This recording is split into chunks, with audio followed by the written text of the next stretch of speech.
वे काफी लोकप्रिय भी थे। उनकी शिक्षा का लाभ उठा रहे थे।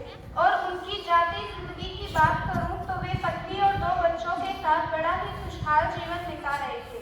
वे अपने बच्चों से इतना प्यार करते थे कि बच्चे देर से आए तो भी वे भोजन करने हेतु उनका इंतजार करते थे।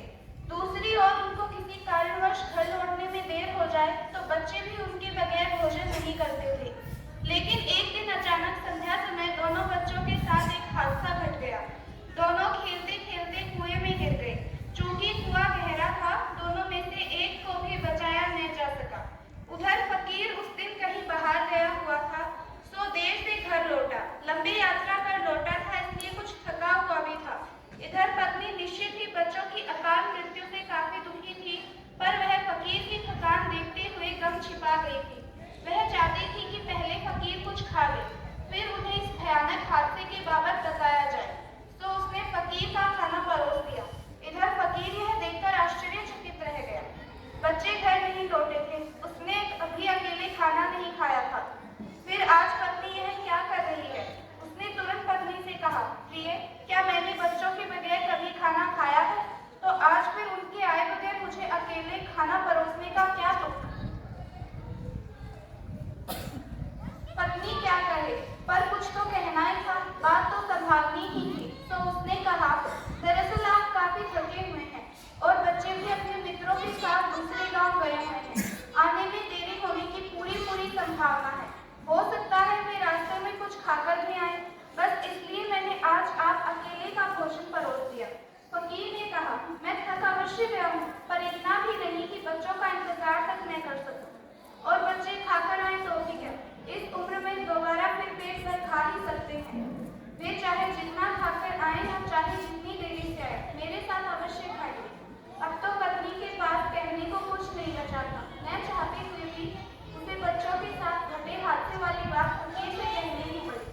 ऐसी दुख भरी खबर भोजन की थाल पर बैठे अपने पति को सुनानी ही पड़ी। पर यह क्या, खबर सुनते ही फकीर ने तुरंत खाना शुरू कर दिया। उसके चेहरे पे बच्चों की मृत्यु का कोई रंज नहीं था। इतना ही नहीं, वह बच्चों के इस तरह का भोजन भी चढ़ कर गया। और उससे भी बड़ी आश्चर्य की बात तो यह है कि उसने भोजन करते वक्त या करने के बाद भी पत्नी से उस हादसे के बाबत कुछ पूछा नहीं। यही नहीं, भोजन करने के पश्चात नियमानुसार वह टहलने भी गया और आकर बड़ी शांति से सो भी गया। उधर पत्नी की बच्चों को खो देने के कारण वैसे ही नींद उड़ी हुई थी। ऊपर से फकीर की इस व्यवहार से उसके रात भर के जागने की व्यवस्था अलग से कर दी। लेकिन सुबह उठते ही उसने फकीर को पकड़ा और उसके इस न समझ में आए ऐसे व्यवहार का रहस्य जानना चाहा। फकीर ने उसको अपने पास बिठाते हुए कहा, देख प्रिय, जो है उसे प्यार करना, उसके साथ जीना तथा उसका आनंद लेना एक कला है, परंतु जो खो जाए उस बाबत पूछना, उसका मातम मनाना या उसे याद करना एक रोग है। बच्चे अल्लाह ने दिए थे और अल्लाह ने ले लिए। हमारे जीवन में तो वैसे भी वे मेहमान ही थे, पर एक बात माननी पड़े कि जब तक वे थे उन्होंने बड़ा आनंद दिया।